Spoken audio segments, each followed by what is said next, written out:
देखो, संसार में सब अपने अपने काल की लड़ाई लड़ते हैं। कोई किसी और के समय की लड़ाई नहीं लड़ सकता। ऋषिवर देव स्वामी दयानंद सरस्वती ने अपने समय की लड़ाई लड़ी। आदि गुरु शंकर ने अपने समय की लड़ाई लड़ी। भगवान श्री राम ने अपने समय की लड़ाई लड़ी। भगवान श्री कृष्ण ने अपने समय की लड़ाई लड़ी। राम प्रसाद बिस्मिल और चंद्रशेखर आजाद ने अपने समय की लड़ाई लड़ी। तो हम किसके समय की लड़ाई लड़ सकते हैं बोलो? हैं? या तो राम जी के काल में जाके राक्षसों को मारोगे, या तो कृष्ण जी के काल में जाके पूतना वध करोगे, हैं? या तो बिस्मिल के काल में जाके अंग्रेजों से लड़ो, या तो छत्रपति शिवाजी महाराज के काल में मलेच्छों से, मुसलमानों से लड़ो, या फिर अपने काल की समस्याओं के साथ लड़ो। तुम किन समस्याओं के साथ लड़ सकते हो? टाइम ट्रेवल तो तुम जानते नहीं हो कि टाइम ट्रेवल करके पास्ट में चले जाओ या फ्यूचर में चले जाओ। उन समस्याओं के साथ लड़ो जो तुम्हारी है ही नहीं। वर्तमान काल की समस्याओं के लिए लड़ना हमारे लिए जरूरी है कि हम अपनी काल की समस्याओं के साथ लड़ें। इसमें कई बार हमें यह लगता है कि हम अकेले पड़ गए हैं, हम कमजोर हो गए हैं। ऐसे में याद किया करो उन पुरखों को जो परिस्थितियों के अभाव में कभी मजबूरियां नहीं बताते रहे, जिन्होंने पछतावे नहीं रोए, जिन्होंने बहाने नहीं बनाए, अपितु अपने काल के संघर्ष को सामने रखकर लड़ाई लड़ी। महाराणा प्रताप का नाम सुना होगा? किसी किसी ने सुना है, एक आदमी, ज्यादातर की गर्दन तो नहीं दी। अच्छा, सुना है? मैंने सोचा शायद मोहम्मद वाले बैठे होंगे इसलिए नहीं सुना हो। सुना है ना सबने महाराणा प्रताप का नाम? महाराणा प्रताप के दादा का नाम क्या था? संग्राम सिंह। महाराणा सांगा। महाराणा सांगा का युद्ध हुआ था बाबर के साथ। आगरा के पास खानवा में युद्ध हुआ, बड़ा भयंकर युद्ध हुआ। युद्ध के बाद महाराणा सांगा के जख्मों में जहर डालकर उन्हें मार दिया गया। उनकी हत्या की और भी कई सारी कहानियां प्रचलित हैं। यही सबसे समीचीन और तर्कसंगत लगती है। महाराणा सांगा भी कोई सामान्य वीर नहीं थे। महाराणा सांगा के संबंध में कहा जाता है कि जब 15 वर्ष के थे, धनुष पर प्रत्यंचा खींच रहे थे। अब धनुष की प्रत्यंचा तो धागे की तो होती नहीं, लोहे के तार की होती। अब वो छूट गया हाथ से, वो आंख में लगा। एक आंख तो फूट गई 15 साल की आयु में। एक आंख से जीवन भर जिए। जो दूसरी आंख थी वो खानवा के युद्ध में जब मैदान में उतरे तो उस पर तलवार लग गई। दूसरी आंख पर जिसे दिखता वो भी लगभग फूट गई। बस छाया सी दिखाई देती थी सामने, दिखना लगभग बंद हो गया। छाया छाया सी दिखती थी। अगले दिन पूरे शरीर पर घाव ही घाव, खून ही खून। और सुबह के समय जब सेनापति उनके कैंप में पहुंचे तो वो अपने पैरों पर, अपने हाथों पर अपने कवच तैयार कर रहे थे, अपने कवच बांध रहे थे लोहे के, ताकि लड़ने जा सके, लड़ने की तैयारी कर सके। सैनिक बोले, सेनापति बोले, महाराज ये क्या कर रहे? तैयारी कर रहे। बोले कहां की? युद्ध में जाऊंगा। फिर पागल हो गए? आंखों से दिखता नहीं है, युद्ध में क्या जाओगे? युद्ध में कैसे जाओगे? बोले ये पता नहीं है कि कैसे जाऊंगा, ये भी नहीं जानता कि कैसे लड़ूंगा, लेकिन ये जानता हूं कि क्षत्रिय हूं और क्षत्रिय अधर्म के सामने गर्दन नहीं झुका सकता। मर जाऊंगा लेकिन लड़ूंगा। मैं शांति से घर नहीं बैठ सकता। सांगा उठे, युद्ध के मैदान में गए। वो भयानक घायल हुए और मारे गए, बलिदान हो गए। लेकिन सांगा के संबंध में कहावतें प्रचलित हैं, कहानियां प्रचलित हैं, किस्से प्रचलित हैं। कवियों ने लिखा, सांगा को 80 घाव लगे मर्रम पट्टी की आंखों पर, तो भी उसकी 80 बिजली सी फिर गई छपाछप लाखों पर। अंधा होकर भी क्या गजब लड़ा। उसी का पोता कौन? महाराणा प्रताप। बीच में एक कड़ी कमजोर है। महाराणा प्रताप एक मजबूत कड़ी है और महाराणा सांगा भी एक मजबूत कड़ी है। और कमजोर कड़ी कौन है? उदय सिंह। उदय सिंह एक कमजोर कड़ी है। उदय सिंह में वैसा सतोगुण नहीं था और रजोगुण भी बहुत उत्तम कोटि का नहीं था। उदय सिंह के अनेक विवाह हुए। इस बारे में इतिहासकारों में मतभेद है कि उनके कितने विवाह हुए और कितनी संतान थी, लेकिन एक इतिहासकार, समालोचक इतिहासकार को मैंने पढ़ा तो उन्होंने कहा कि महाराणा प्रताप के जो भाई थे, चाहे वो एक माँ के न हो, सगे बहन भाई न हो, वो 44 बहन भाई थे।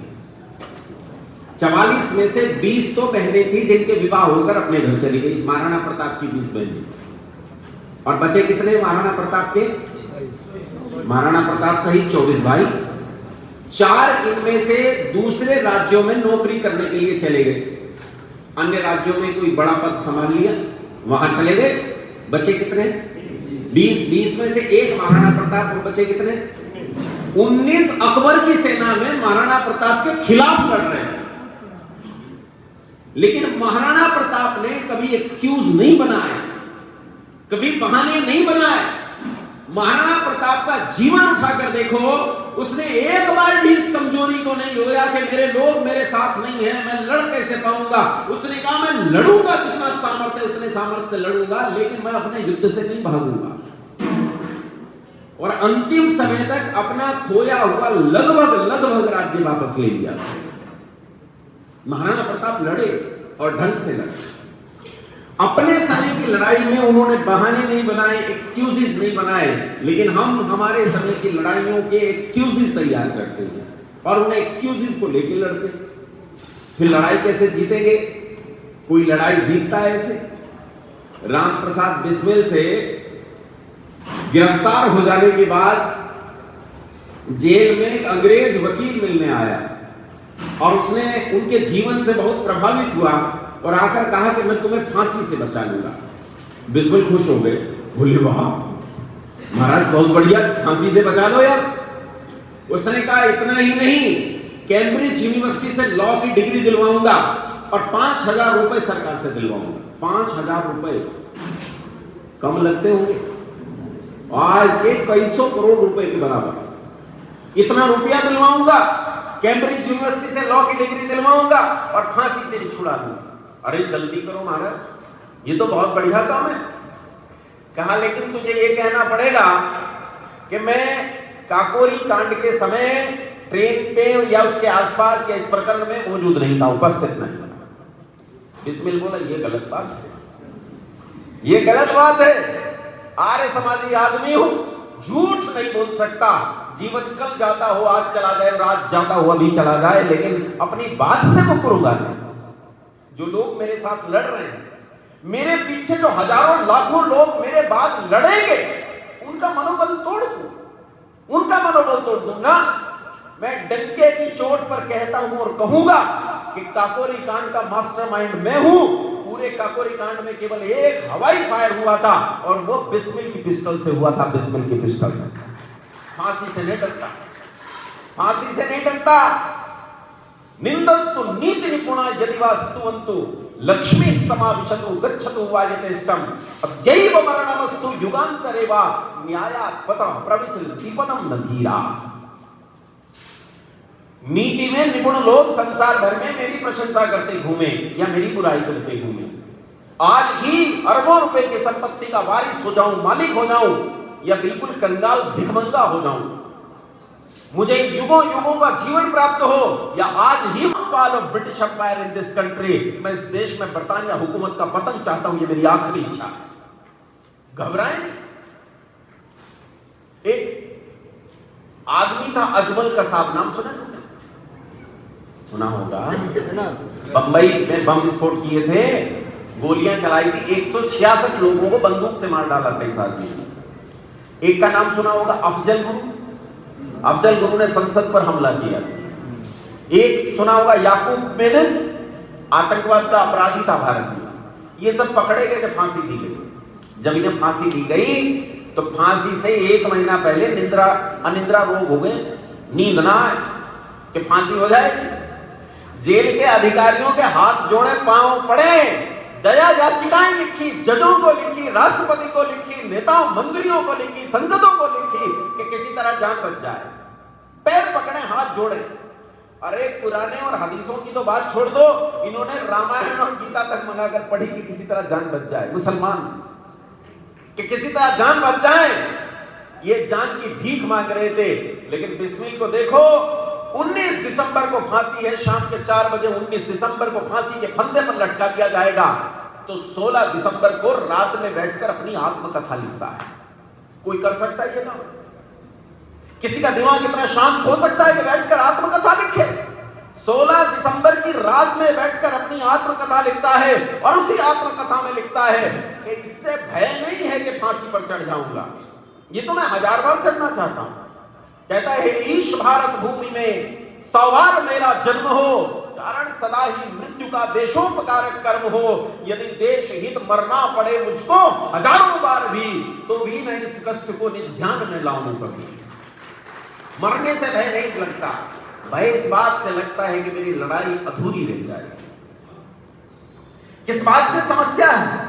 बिस्मिल अपनी आत्मकथा के अंतिम पृष्ठ पर लिखता है, वो अंतिम पैराग्राफ अगर आप पढ़ो उस आत्मकथा को और रत्ती भर भी आपका संवेदनशील हृदय हो, तो मैं गारंटी देता हूं कि आप रोए बिना रह नहीं सकते। अपने अंतिम उस आत्मकथा के अंतिम पृष्ठ पर लिखता है कि जिस देश के लिए मैंने युवकों का इतना बड़ा दल और बल खड़ा कर दिया, जहां युवकों का ऐसा सशस्त्र सैन्य बल मैंने तैयार कर दिया, वहां आज मैं फांसी पा रहा हूं। अफसोस बस इस बात का है कि इस देश की जनता के भीतर जागृति नहीं आई और इसमें से एक व्यक्ति खड़ा नहीं हुआ कि मेरी सहायता के लिए एक पिस्टल तक मुझे मुहैया करा दे। बस इस बात का दुख है कि मैं उन लोगों के लिए मरा जिन्हें पता ही नहीं कि कौन मर रहा है और किसके लिए मर रहा है, क्यों मर रहा है। ये दुख अर्पित करता है, लेकिन घबराया नहीं, डरा नहीं। फांसी के फंदे पर खड़ा हुआ कर भी दहाड़ता रहा, सिंह डरा नहीं। इसे कहते हैं लड़ाई को किस हद तक लड़ा जा सकता है और लड़ाई को कैसे लड़ा जाए। उन्होंने लड़ाई लड़ी, अपने हिस्से की लड़ाई लड़ी। अब हम हैं, अब किसके हिस्से की लड़ाई है? किसके हिस्से की? अब हमारे हिस्से की लड़ाई है। क्या अपने हिस्से की लड़ाई हमें नहीं लड़नी चाहिए? क्या अपने हिस्से की लड़ाई हम न लड़ें? अच्छा, हम क्या कर रहे हैं? क्या सच में हम लड़ाई लड़ रहे हैं? सोचो, क्या हम सच में लड़ाई लड़ रहे हैं? क्या लड़ाई की आकांक्षा भी हमारे भीतर बची है? क्या हम लड़ना चाहते हैं? कहीं तो दिखता नहीं है। या आर्य समाज संगठन, वो संगठन जिसने राम प्रसाद बिस्मिल और लाला लाजपत राय जैसे लोग पैदा किए, वो संगठन जिसने श्याम जी कृष्णदेव वर्मा और स्वामी श्रद्धानंद सरीखे लड़ाके पैदा किए, जिसने पंडित गुरुदत्त विद्यार्थी जैसे विद्वान पैदा किए, जिसने लेखराम जैसे भयानक लघु साक्षी पैदा किए। लेकिन वो आर्य समाज आज नेपथ्य में है, पर्दे के पीछे है, लड़ाई लड़ना नहीं चाहता, खाली हवन करना चाहता है, खाली हवन करना चाहता है। लेकिन मैं कहता हूं हवन करो तो सही, हवन करो तो सही। क्या हम सच में हवन कर रहे हैं? क्या हम सच में हवन कर रहे हैं? आओ हवन को समझते हैं और फिर समझेंगे हमारा हवन मुकम्मल होगा या नहीं होगा, और वो हवन है क्या। ऋषि दयानंद ने एक पतली सी पुस्तक लिखी है, पुस्तक का नाम है आर्योद्देश्य रत्नमाला। क्या नाम बताया मैंने? 100 सिद्धांत लिखे हैं इस पुस्तक में उन्होंने। इन्हीं 100 सिद्धांतों में एक सिद्धांत यज्ञ का भी लिखा है। अच्छा, यहाँ बाहर एक मेरे भी परिचित हैं राजेंद्र जी, जो पुस्तक बेच रहे हैं, सब जगह मुझे मिल जाते हैं कार्यक्रमों में। यहाँ कितने लोग हैं जिन्होंने पुस्तकें खरीदी हैं? बाहर से खरीदी है या नहीं खरीदी है? पुस्तक खरीदनी चाहिए। वो आदमी जो बाहर पुस्तक बेच रहे हैं, ये बीड़ी सिगरेट बेच सकते थे कहीं, ये दारू का ठेके में काम कर सकते थे, ये गंदे से गंदा और बुरे से बुरा काम कर सकते थे, लेकिन ये अपनी पीठ पर पुस्तकें उठाए, यज्ञकुंड उठाए, शहर शहर घूमते हैं ताकि धर्म का प्रचार कर सके। ऐसे लोगों के सहयोग के लिए बोलो पुस्तकें खरीदनी चाहिए कि नहीं? हाँ, खरीदनी चाहिए। और अगर तुम्हारे घर में रखी हो वो पुस्तक और तुम सोचो कि ये तो मेरे पास है, मैं कैसे खरीदूं, तो उसे खरीद लो। इससे 2 लाभ होंगे। एक तो उस आदमी की सहायता होगी जिसने पुस्तक वहां रख रखी है, और दूसरा इस पुस्तक को ले जाकर अपने किसी मित्र को दो, उसके घर पहुंचेगी। जरूरी अपनी लड़कियों के घरों में टीवी फ्रिज देते हो? अपनी कितने लोग हैं जो अपनी लड़कियों के घरों में वेद देते हैं?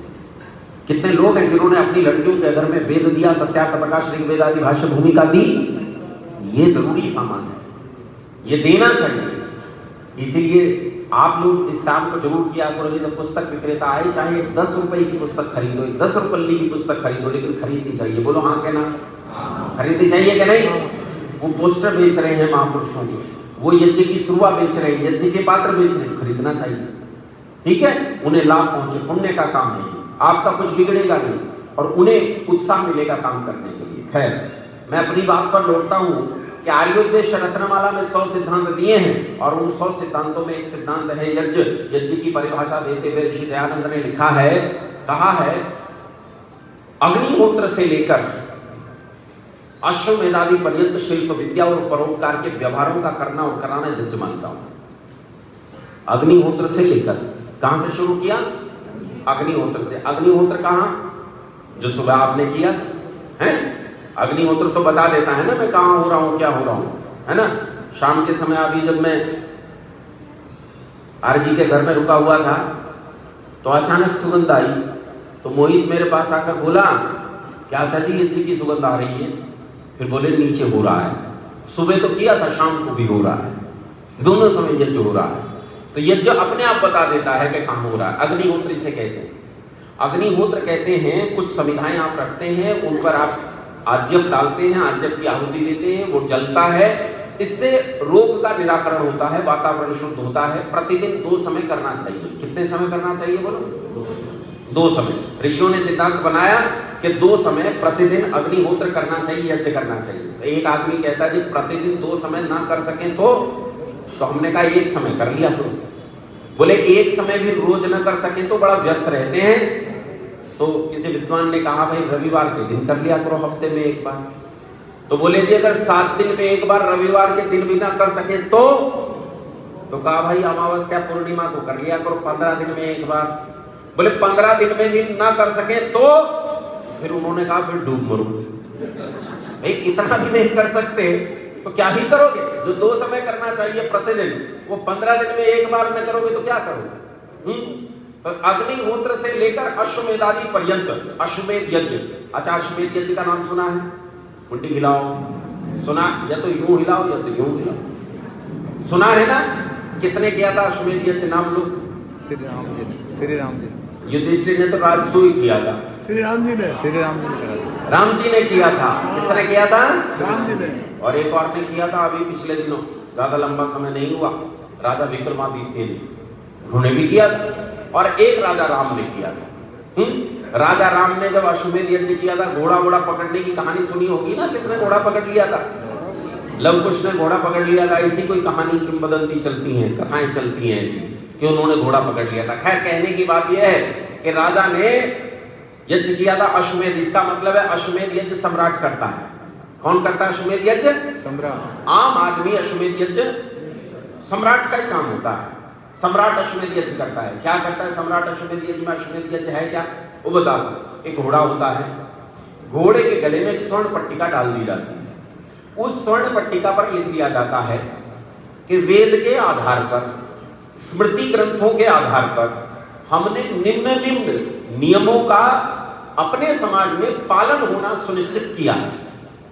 यदि यह अश्वमेध का घोड़ा घूमते हुए आपके राज्य में पहुंचे और नियमों की पालना आपके यहां हो रही हो ठीक, तो यह घोड़ा आपके लिए नहीं छोड़ा गया।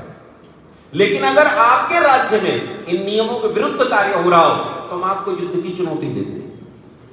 अर्थात जहां अत्याचार हो, अनाचार हो, वेद विरुद्ध कार्य होते हो, उन सबको रोकने के लिए वो सम्राट प्रस्तुत होता है जो कौन सा यज्ञ करता है बोलो? अश्वमेध यज्ञ करता है। उसका घोड़ा वही पकड़ेगा जो दुष्ट होगा, भला आदमी तो पकड़ेगा नहीं। भाई घोड़े की स्वर्ण पट्टिका पर लिखा है दोनों समय यज्ञ करना चाहिए प्रत्येक गृहस्थ को, है? गृहस्थों में संबंध विच्छेद संभव नहीं है। 8 वर्ष के बालक को पाठशालाओं में भेज देना चाहिए। तो इस बात को कोई सज्जन आदमी पकड़ेगा क्या? इसे मना करेगा क्या?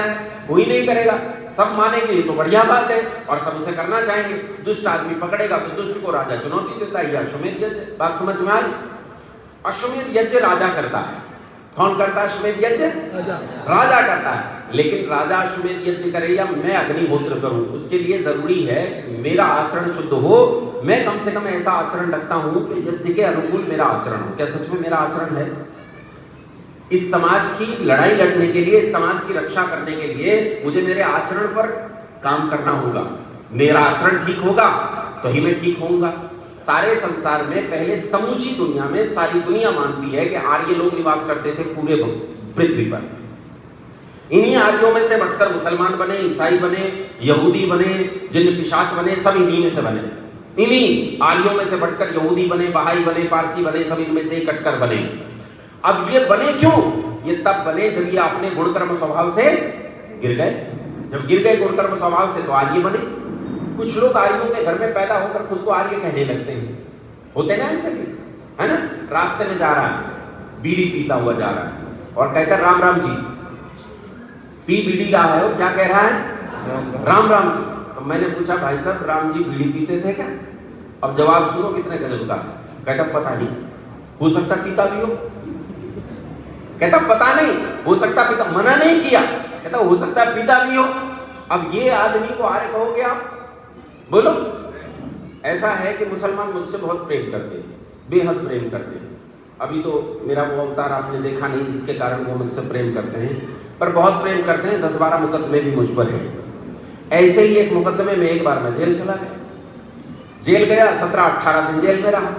जब जेल में चला गया तो जेल में वहां कैदी रहते थे, उनके बीच में मैं भी रहता था।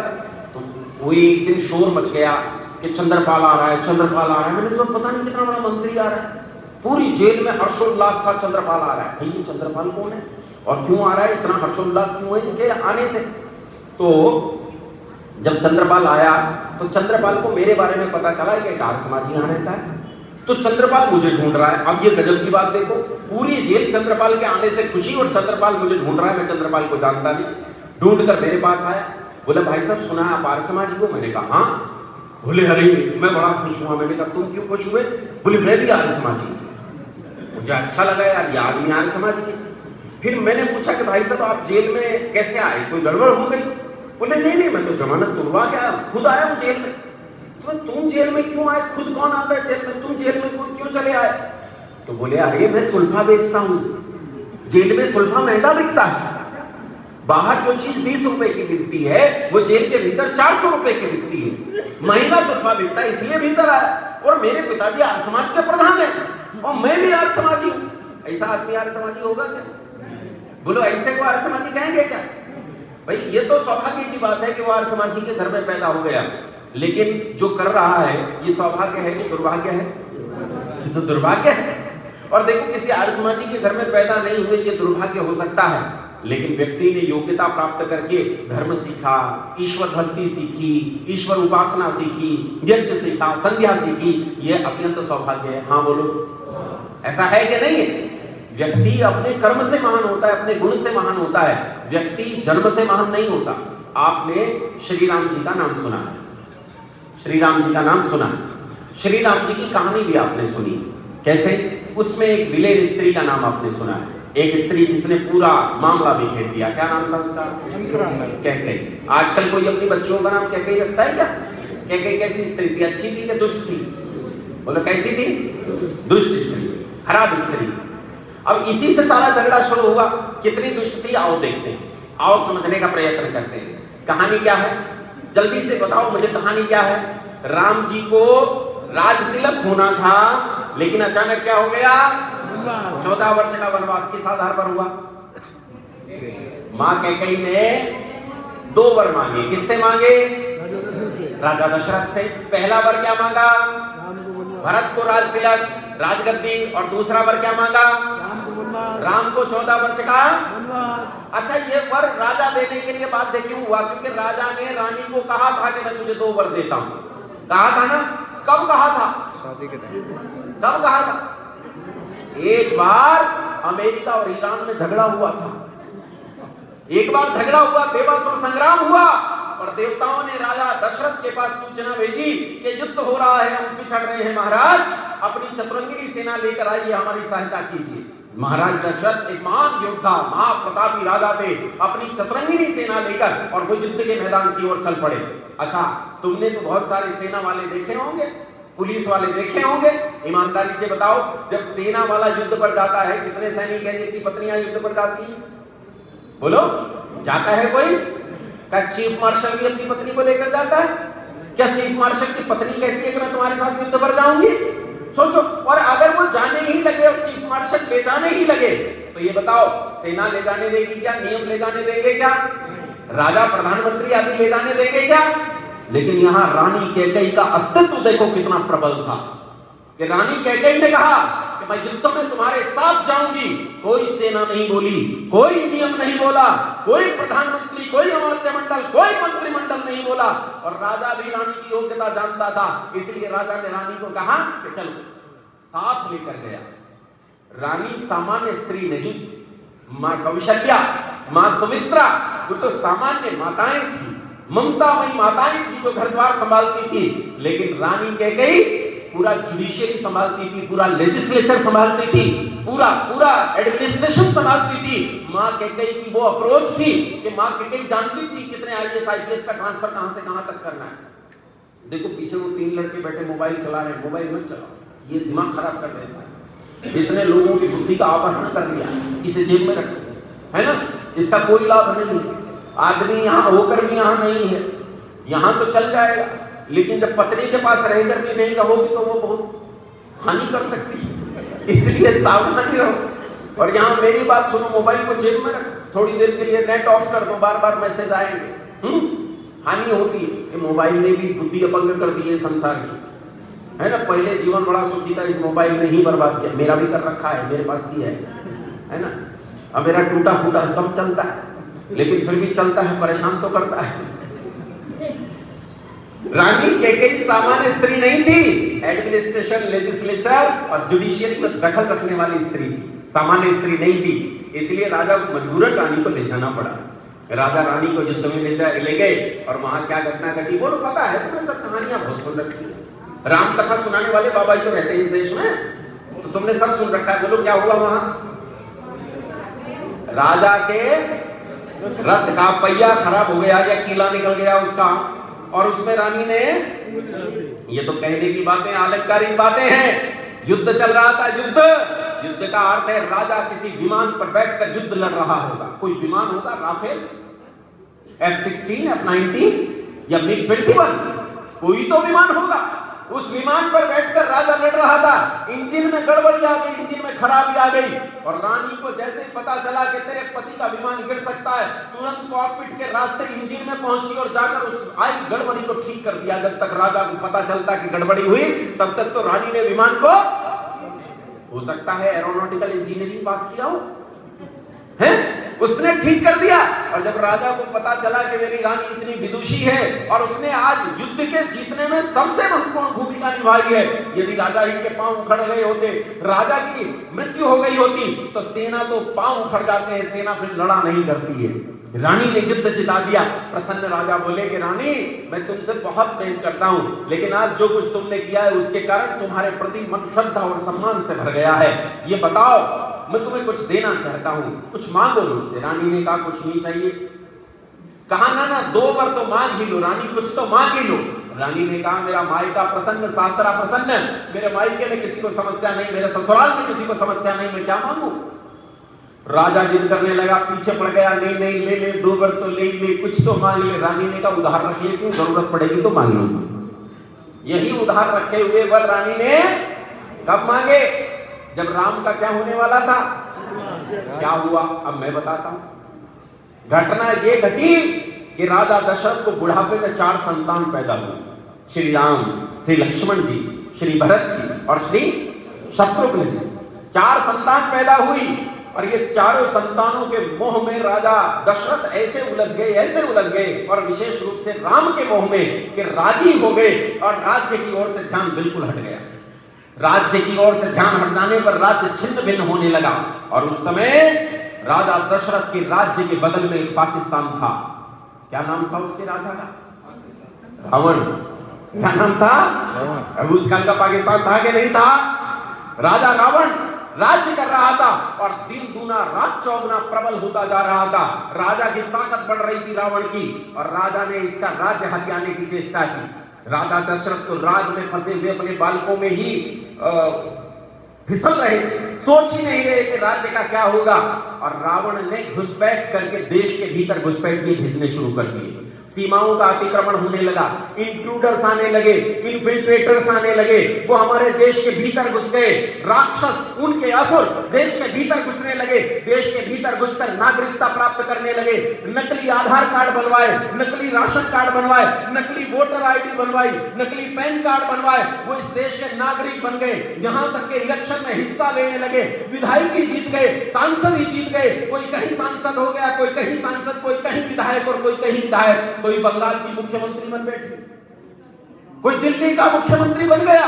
उन्होंने इस देश के राज्यों पर कब्जा करना शुरू कर दिया और वो इस देश के राज्यों के छत्रप बन बैठे। रानी बर्बाद होते हुए राज्य को देख रही थी। रानी ने देखा, उन्होंने लोगों को फ्री बिजली बांट रखी है, फ्री पानी बांट रखा है, फ्री वाईफाई दे रहे हैं, स्कूटर बांट रहे हैं, घी बांट रहे हैं, फ्री बीज दी जा रही है। जनता पूरी तरह उनकी मुट्ठी में चली गई है। जनता आज राजा के पक्ष में नहीं है, जनता उन्हीं गुंडों के पक्ष में है और वो कब्जा करके बैठ गए हैं, देश को बर्बाद करने की साजिशें रच रहे हैं। रानी ने अपने बर्बाद होते हुए राज्य को देखा, राजा को कई बार चेताने का प्रयास किया, लेकिन राग और मोह में फंसा हुआ राजा अपने राज्य की ओर कभी उस दृष्टि से देख ही नहीं पाया। तब रानी को क्रोध आया और जब राज तिलक का उत्सव चल रहा था, उससे बहुत समय पहले रानी ने श्री राम जी को बुलाया, कहा, पुत्र, दिखता नहीं है राज्य बर्बाद हुआ जाता है, दिखता नहीं सीमाएं कमजोर हो रही है, देश के भीतर समाज तरक रहा है, लोकतंत्र बर्बाद हो रहा है, प्रजातंत्र बर्बाद हो रहा है, देश में अपनी शक्ति घटती जा रही है, विदेशियों और विधर्मियों की शक्ति बढ़ती जा रही है। तुझे दिखाई नहीं देता, तुझे दिखाई नहीं देता, पुरखों का वैभव लूटा जाता है, गौरव लूटा जाता है। राम जी बोले, मां सब दिखता है, सब दिखता है। कहा, तू भी क्या देखकर अपने पिता की तरह अंधा हुआ बैठा है? तुझे नहीं समझ में आता कि राष्ट्र की रक्षा करनी चाहिए? आता है मां, समझ में आता है, तो करता क्यों नहीं है? करता क्यों नहीं है? तो कहा, मां अधिकार नहीं है, अधिकार नहीं है, बिना अधिकार के कैसे करूं? ये बातें कमरे में हो रही है, बंद कमरे में। तुम्हें किसी पुस्तक में नहीं मिलेगा, किसी रामायण में नहीं मिलेगा, किसी प्रबंध में तुम्हें ये नहीं मिलेगा, कहीं किताब में लिखा हुआ तुम्हें नहीं मिलेगा। ये बंद कमरे में हो रही है बातें मां और बेटे के बीच में। इन बातों को मैं इसलिए जानता हूं कि उन दोनों के अलावा उस कमरे में मैं ही मौजूद था, लेकिन मैं सिद्ध करूंगा कि मैं मौजूद था। सुनो इस बात को, वहां मैं ही मौजूद था और मैं दोनों की बातें सुन रहा था। मां कह रही है बर्बाद होते हुए राज्य को बचा, और लड़का कह रहा है कि मेरे पास अधिकार। मां ने कहा, अधिकार तो मिल जाएगा, कुछ दिन बाद तेरे पिता ने तेरे युवराज की घोषणा पहले ही कर दी थी, अब राज तिलक होने वाला 1 मास बाद। राम जी बोले, मां फंस जाऊंगा, फंस जाऊंगा अगर राज तिलक हो गया तो। बोले कैसे? अरे अगर राज तिलक हो गया तो गद्दी बचाने के चक्कर में सोचता रहूंगा कि महाराष्ट्र के कितने सांसद तोड़ने और बंगाल के कितने, मैं इसी चक्कर में फंस जाऊंगा कि आईएएस आईपीएस के तबादले कैसे करूं, और ये चीफ जस्टिस की कुर्सी पर मेरा आदमी बैठा है कि किसी और का आदमी बैठा है। मां, पूरे वामपंथ ने देश के सिस्टम की जड़ों में जहर उड़ेल रखा है और पूरे देश की जड़ों को अपनी मुट्ठियों में जकड़ रखा है। मैं यहां दायित्व लेकर तो नहीं रक्षा कर सकता इस देश की, नहीं कर सकता। फिर कैसे रक्षा हो? फिर कौन करेगा रक्षा? कैसे करे? मैं ही करूंगा, मैं ही करूंगा। कैसे करेगा? मुझे चाहिए दायित्व मुक्ति। क्या चाहिए मुझे? दायित्व मुक्ति चाहिए। दायित्व मुक्ति में दे मां 10 साल लग जाएंगे, कम से कम 10 साल लग जाएंगे इस जनता, इस भोली जनता को समझने में, इस भोली जनता को वापस लेकर आने में 10-12 साल इसी काम में लग जाएंगे। ये फ्री के चक्कर में बटी हुई, ये सेक्युलरिज्म के चक्कर में उलझी हुई जनता, इसे मुझे लेकर आना पड़ेगा। मां, ये तो भाव रखती है खर के प्रति, दूषण के प्रति। सुबाहु और मारीच के वोटर हैं ये तो ताड़का के और शुभ्रता के वोटर हैं। पहले इन्हें समझाना पड़ेगा कि राष्ट्र क्या है, राष्ट्र का अस्तित्व क्या है, इन्हें लेकर आना पड़ेगा, तब कहीं जाकर कुछ होगा। अच्छा, तो फिर क्या चाहता है?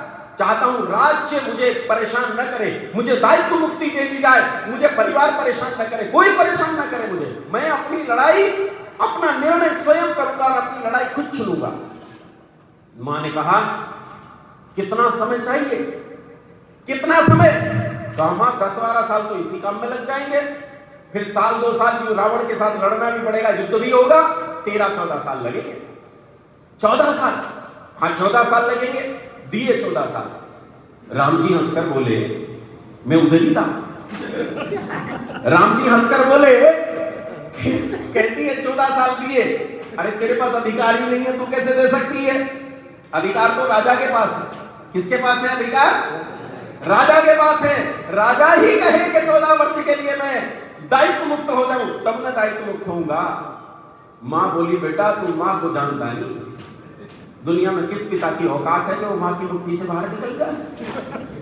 मेरे पास सब रास्ते हैं, तू चिंता मत कर, मैं रास्ता ढूंढ लूंगी। कहा कैसे ढूंढेगी? बोले इसकी चिंता मत कर, तू तैयारी कर, और ये काम राज तिलक से ठीक 1 दिन पहले होगा, तू जा, तू तैयारी कर। राम जी ने अपने जाने की तैयारी करी है। कुछ कर्जे वर्जे ले रखे होंगे, निपटाए हैं, कुछ एफडीज होंगी वो तुड़वाई होंगी, कुछ बैंक के झगड़े होंगे, कुछ और झगड़े होंगे। राम जी ने इस काम में लगाया, और रानी सोचती रही कि कैसे करूं, कहीं ऐसा ना हो कि पतिहीन हो जाऊं। यह तो राम के मोह में इतना ज्यादा है, लेकिन तब रानी ने अपने हृदय को कठोर किया, और कठोर करके निर्णय किया कि यह होगा ही होगा। कुछ दिन पहले राम जी आए, और राम जी रानी से बोले कि मां, भरत ये होने नहीं देगा, भरत ये होने नहीं देगा। अगर मुझे दायित्व मुक्ति दी जाए तो भरत ये होने नहीं देगा। मां ने कहा, तू चिंता मत कर, मैं सारे राज जानती हूँ, सब तरीके जानती हूँ, तू जाने की तैयारी कर। रानी ने अपने घर में सूचना भिजवाई, और सूचना भिजवा कर कहा, जल्दी से बीमार पड़ो, कोई झूठ मूठ है। उधर कोई बीमार पड़ा, और ऐसे मुख्य समय में भी शत्रुघ्न और भरत को कहां भेज दिया गया? ननिहाल भेज दिया गया। भला ऐसे समय में कौन जाता? लेकिन उन्हें ननिहाल भेज दिया गया। और इधर रानी ने राजा से कहा कि समय आ गया है, तुमने 2 वर दिए थे, मैं 2 वर मांगना चाहती हूँ। राजा ने कहा, कोई बात ही नहीं है, मांग ले रानी। पहला वर, भरत को राज तिलक। आप रामायण उठाकर पढ़ना, एक क्षण नहीं लगाया राजा दशरथ ने, एक क्षण, एक श्लोक है केवल, कहा दिया, डन। भरत को राज तिलक, बोला डन, हो गया, अगला बता। इतना सा दुख नहीं, परेशानी नहीं, सोचा नहीं, विचार नहीं किया, दिया। अगला वर बता क्या है? बोले राम के लिए 14 वर्ष का वनवास। अब दशरथ जी भूमि पर बैठ गए, बोले ये नहीं, कुबेर का खजाना मांग ले, ये मांग ले, वो मांग ले, चढ़ाई कर दूंगा, लड़ाई कर दूंगा, ये करूंगा, वो करूंगा, ये मत मांग। रानी ने कहा, और तो कुछ चाहिए ही नहीं, यही चाहिए, राम को 14 वर्ष के लिए वनवास भेज दे। कहां भेज दे? राम को 14 वर्ष के लिए वनवास भेज दे, यही चाहती हूं। आप रामायण उठाकर पढ़ो, किसी ने राम जी को नहीं कहा कि तुम वन चले जाओ। राम जी को बस पता चला कि माता और पिता में झगड़ा हो रहा है, और झगड़ा इस बात पर है कि मैं 14 वर्ष के लिए वनवास चला जाऊं। उन्होंने अपना झोला उठाया और वनवास चले गए। लेकिन कमाल की बात ये देखो, वो इसीलिए चले गए क्योंकि माँ बेटे में पहले घुटमुट हो चुकी थी। अच्छा एक बात बताओ, रानी बड़ी चतुर थी, रानी बड़ी चालाक थी, रानी बड़ी दुष्ट थी, और रानी ने तब भी इतनी बड़ी चूक की। ये बताओ, रानी राम को जैसा दुनिया बताती है, अगर उस हिसाब से वन भेजना चाहती थी तो क्या चाहती थी? भरत के राज्य को निष्कंटक करना। क्या चाहती थी? बोलो, भरत के राज्य को निष्कंटक करना। अगर रानी को भरत का राज्य ही निष्कंटक करना होता तो मैं आपसे भी कहूं तो आप जैसा सामान्य व्यक्ति भी आसानी से जानता है कि क्या वर मांगना था। वर मांगना था राम के लिए आजीवन वनवास। कितने समय के लिए मांगना था? बोलो, आजीवन वनवास मांगना था। कितने दिन के लिए मांगा? क्यों? क्योंकि वो कमरे में बात हो रही, मुझे पता है, तुम्हें नहीं पता। इसीलिए 14 वर्ष का मांगा गया, और भरत जी को भी इसीलिए वहां से प्रतिस्थापित किया गया ताकि कोई इस बीच में बाधा न डाले। और राम जी चल पड़े वन के लिए, और जब चले सब कुछ त्याग दिया। क्या गजब का आदमी, सब त्याग दिया, अपने आभूषण त्याग दिए, अपना मुकुट त्याग दिया, अपने रेशमी वस्त्र त्याग दिए, सब उतार कर रख दिया। एक चीज नहीं छोड़ी, क्या? अपनी AK-47 उठा ली। क्यों? इसीलिए तो जा रहा था, इसीलिए तो जा रहा था, इसलिए वो नहीं छोड़ा। अच्छा ये बताओ, राम का धनुष था, किसका धनुष? किसका धनुष? अच्छा एक आम आदमी सड़क से कोई हथियार खरीदे तो 3000 रुपए का कट्टा खरीदेगा। आना बोलो, आना बोलो। और अंबानी का लड़का खरीदे तो 10-20 लाख की गन तो खरीदेगा, बोलो। और चक्रवर्ती सम्राट दशरथ का पुत्र खरीदे तो करोड़ों की गन होगी कि नहीं होगी? अगर इतना ही त्याग था तो छोड़ देते उसे। लेकिन राम जी जिस काम के लिए जा रहे थे वो काम तय था, इसलिए AK-47 नहीं छोड़ी अपनी, वो कांधे पर ले ली। भाई ने कहा मैं जरूर जाऊंगा, मैं नहीं रहूंगा। बोले तू भी अपनी इंसास उठा ले, तू भी अपनी बंदूक उठा ले। उन्होंने भी अपनी बंदूक उठा ली, और जब रानी सीता ने कहा कि मैं भी साथ जाऊंगी, तो उन्होंने कहा ठीक है भाई से तो कहता हूं कि रहने दे, लेकिन नहीं मानती है तो तू भी कट्टा उठा ले अपना, और चलते हैं भैया। तीनों चले गए जंगल में, और जंगल में जाकर राम जी ने क्या किया, तुम्हें क्या लगता है? तुम्हें क्या लगता है? जैसी बाबा कहानी सुनाते हैं वही सब किया है? बाबाओं को जानते हो कि नहीं जानते? बाबा कौन? बाबा कौन? एक बार एक खाना बनाने वाली माता ने ऋषि दयानंद को बाबा दे दिया, नमस्ते कर दी, बाबा नमस्ते। तो ऋषि दयानंद ने कहा माई इधर, मेरा नाम दयानंद है, मुझे दयानंद बोल, मैं सन्यासी हूं, मुझे स्वामी जी कह ले, तुझसे छोटा हूं, कुछ और कह ले, बाबा मत कहना। बाबा उसे कहते हैं जो गधा होता है ना, घोड़ा होता है, खच्चर होता है, उसे क्या कहते हैं? उसे बाबा कहते हैं। बाबा तो जानते हो ना, बाबा कौन है? बाबा का सीधा मकसद होता है क्या? टका। क्या मतलब होता है? हमने पूछा बाबा क्या करते हो? बोले बेटा सीधा सिद्धांत है। क्या? बोले रोटी खाओ शक्कर से, दुनिया ढलो मक्कर से। रोटी शक्कर से खाते रहो, दुनिया मक्कारी से ठगते रहो। हमने पूछा बाबा सिद्धांत क्या है, जियोगे कैसे? बोले धर्मष्टका कर्मष्टका टका ही परमम पदम। धर्म टका है, कर्म टका है, टका ही परम पद है। यस्य गृहे टका नास्ति स टकाम टकटकाई दे। जिसके घर में टका नहीं हो, टकटकी लगा के कटिया गिरता है? तो बाबा तुम्हें कहानी जो सुनाते हैं उसको क्या कहते हैं? राम जी की कहानी सुनाते हैं, गीत सुनाते हैं। क्या गीत है भैया? ठुमक चलत रामचंद्र बाजत पैजनिया, ये गीत सुनाते हैं। और जंगल में जाकर उन्होंने क्या किया? बोले कंदमूल फल खाते घूमते रहे। राम जी क्या कर रहे थे? ऋषियों से, मुनियों से, गणमान्य लोगों से शिष्टाचार भेंट कर रहे थे। अरे तेरा नाश हो जाए है? कभी उठाकर पढ़ा हो पुस्तक, बुद्धि लगाई हो, अर्थापत्ति निकाली हो, तो पता चले। राम जी जंगल में जिस काम के लिए गए थे वही काम किया। राम जी जंगल में उन लोगों के बीच में जाकर बैठ गए जो जमीन पर बैठ गए, उन लोगों के बीच में जाकर बैठ गए जो विपन्नता में अपना जीवन जीते थे, और उनसे पूछा कि क्या कष्ट है। राम के आने से पहले चहुओर खबर दौड़ गई कि चक्रवर्ती सम्राट दशरथ का पुत्र नंगे पांव जंगलों में भटकने के लिए विवश है, और जंगल जंगल भटक रहा है, हमारे पास आ रहा है। अच्छा ये बताओ, अभी मैं जोधपुर में बैठा हूं, यहाँ अचानक तुम्हें सूचना मिले कि नरेंद्र मोदी जी का पुत्र आ रहा है नहीं उनका पुत्र, लेकिन तुम्हें सूचना मिल जाए कि सड़क पर नरेंद्र मोदी जी का पुत्र जा रहा है, तो मैं यहाँ अकेला बैठा रह जाऊंगा।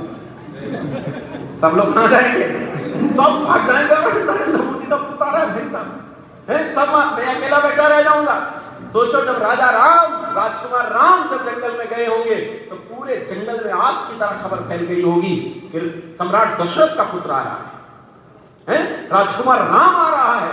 और वो राजकुमार राम जिसकी ख्याति, जिसकी योग्यता, जिसकी बुद्धि की ख्याति पूरी दुनिया में फैल रही थी, वो राम आ रहे हैं। लोग तैयार थे, जिधर जाते लोग भीड़ लगाकर इकट्ठा होते, मिलने आते, लोग अपनी समस्याएं लेकर आते, मेरी ये समस्या, मेरी ये समस्या, मेरी ये समस्या। राम जी बैठे, पूछा क्या समस्या है? महाराज वेदशालाएं नहीं है, महाराज संस्कृत शालाएं नहीं है, महाराज पाठशालाएं नहीं है, महाराज हमारे गांव में सड़कें नहीं है, बिजली नहीं है, पानी नहीं है, बहुत समस्या है, हमारे यहाँ व्यवस्थित नगर निर्माण नहीं है महाराज। अच्छा तो राजा से शिकायत क्यों नहीं करते? बोले राजा के कर्मचारी भ्रष्ट हैं, बाहर से आए बदमाश गुंडे आतंकवादियों ने यहाँ सांसदीय विधायक की पकड़ रखी है, वो बात को ऊपर तक जाने नहीं देते। राजकुमार राम ने कहा इस काम को तुम स्वयं भी कर सकते हो, और महाराज राम ने उन लोगों को कोऑपरेटिव सोसाइटी बनाना सिखाया, उन्हें बताया कि जनता आपस में जुड़कर कैसे काम कर सकती है। जिन लोगों के यहाँ बिजली नहीं थी उन्हें बांध बनाना सिखाया, जिनके यहाँ पुल नहीं थे उन्हें पुल बनाना सिखाया, जहां सड़कें नहीं थी वहां सहकारी समितियों से सड़कों का निर्माण कैसे हो सकता है यह बताया, जहां पाठशालाएं नहीं थी वहां अधिकारियों तक बातें पहुंचाकर पाठशालाएं खुलवाई, स्कूल खुलवाए, विद्यालय खुलवाए, शिक्षण की समुचित व्यवस्था की, और पूरे जंगल में चारों ओर इस तरह अपने को 13 साल तक घिसते रहे, उन्हीं के बीच में, उन्हीं के बर्तनों में भोजन करते रहे, उन्हीं की कुटियों में रहते रहे। उनकी पत्नी रानी जगदम्बा, मां सीता, भगवती, उनके घरों में झाड़ू बुहारी करती रही। वो लोग समझ गए कि आज जो हमारे बीच में आया है ये संसार का असली नायक है। ऐसा नायक न भूतो न भविष्यति, ऐसा कोई आया ही नहीं। और दुनिया ने उसे भगवान मान लिया। भगवान, दुनिया ने उसे भगवान मर्यादा पुरुषोत्तम श्री राम कहकर पुकारा और दुनिया मान गई कि ऐसा नायक इससे पहले दुनिया में नहीं आया। सब लोग अब राजकुमार राम की मुट्ठी में थे। अब वो उन बदमाशों, गुंडे, लुच्चे, लफंगों की मुट्ठी में नहीं थे। राम ने तूणीर से बाण निकालना शुरू किया और जो जो आतंकवादी जहां बदमाशी करते थे उन्हें मारना शुरू किया। कोई सुबाव नहीं छोड़ा, कोई मारीच नहीं छोड़ा, कोई ताड़का नहीं छोड़ी, कोई घर, कोई दूषण, कोई शूर्पणखा नहीं छोड़ी। और फिर अंत में बारी किसकी थी? किसकी बारी थी? पाकिस्तान की, रावण की बारी थी। लेकिन रावण की बारी आती उससे पहले वो कहते ना, जब गीदड़ की मौत आती है तो शहर की ओर भागता है। उसने खुद ही गलती कर दी, उसने अग्नि को छू दिया। अग्नि को, मां भगवती सीता को छू दिया। ये राम को स्वीकार नहीं। संसार में राम का पूरा जीवन देखो तो राम ने पहली बार जब मर्यादा छोड़ी तो वह मां भगवती का अपहरण था। मां भगवती सीता का जिस समय अपहरण हुआ तो उस समय राम अपनी मर्यादा खो बैठे। पहले लक्ष्मण पर भड़के और लक्ष्मण पर भड़कने के बाद फिर जड़ वस्तुओं से पूछने लगे कि मेरी सीता का पता बता दो। तुलसीदास जी ने बड़ा अच्छा लिखा है ना, क्या कहते हैं? हे खग मृग है मधुकर श्रेणी, तुम देखी सीता मृग नहीं? तुमने देखा ऐसे मोटे मोटे नेत्रों वाली मेरी पत्नी सीता को तुमने देखा? अरे पहाड़ से पूछते, तुम ऊंचा है, दूर से दिख रही होगी, मुझे बता मेरी सीता कहां है। हवा से पूछते, हवा तुझे तो सब पता है, तू सब जगह रहती है, जहां मेरी सीता है वहां वो प्राण ले रही होगी, तू वहां जरूर है, मुझे मेरी सीता का पता बता दे। किसी ने ना बताया।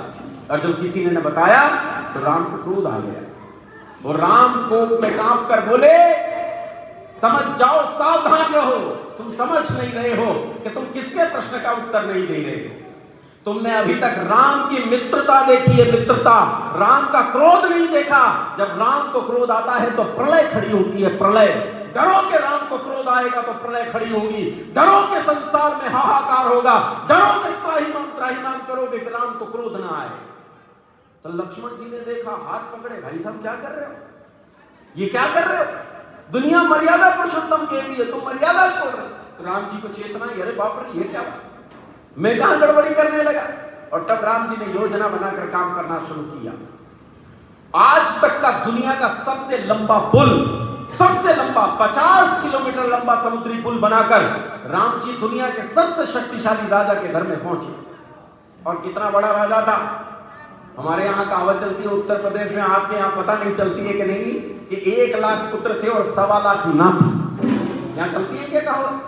हमारे यहाँ चलती है। लेकिन राम जी ने जब लड़ाई छेड़ी तो कहते हैं 1 लाख पूत 1.25 लाख नाती, ता रावण घर दिया न भाती।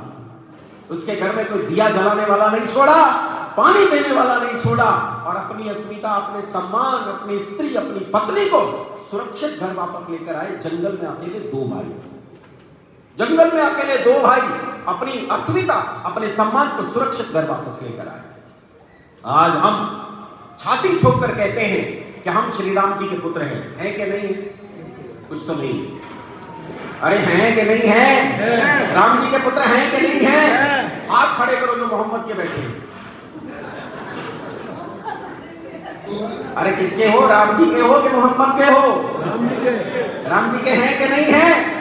निश्चित रूप से धमनियों में राम जी का खून बहता है। निश्चित रूप से मेरी कोशिकाओं में डीएनए राम जी का है, इसमें कोई संदेह नहीं है। जेनेटिक कोड राम जी का लिए बैठा हूं मैं, इसमें कोई संदेह नहीं। लेकिन वो राम जिसकी पत्नी को दुनिया के सबसे शक्तिशाली राजा ने छुआ तो सर्वनाश कर दिया उसका, उसी राम दिल्ली एनसीआर में 6 बच्चियों के साथ बलात्कार होता है।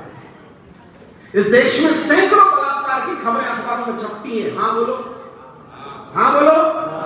इसी देश में आतंकवादी देश के भीतर आकर आतंकवाद करते हैं। हाँ बोलो। इसी देश में रहने वाले 30 करोड़ गद्दार इसी देश के खिलाफ साजिशें रचते हैं। हाँ बोलो। 30 करोड़ समझ रहे हो की बात कर रहा हूं?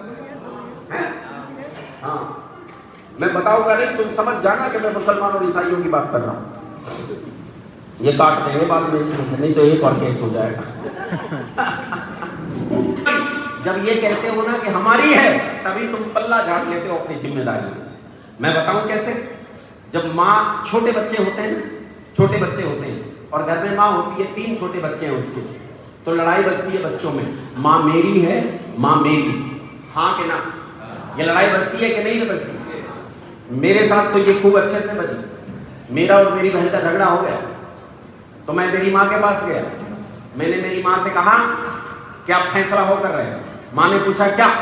मैंने कहा देखो सब कुछ साझेगा निभ सकता है, माँ साझेगी नहीं निभेगी, या तो इसकी रह ले या मेरी, दोनों में से किसी एक की रह ले।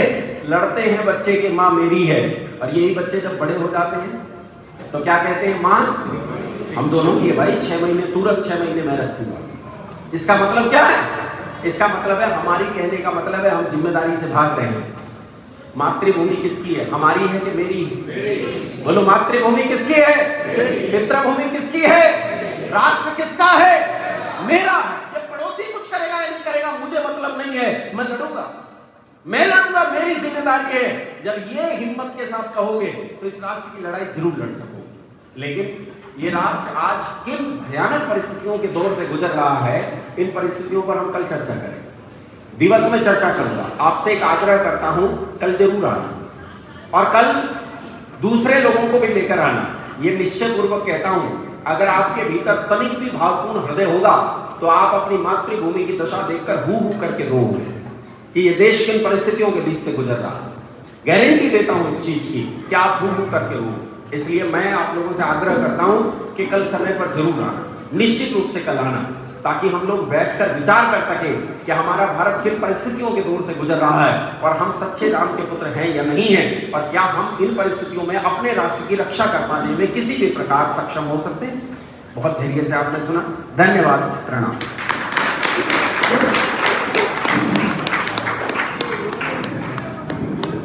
थोड़ा सा भाई धैर्य और 2 मिनट 4 मिनट का ज्यादा नहीं,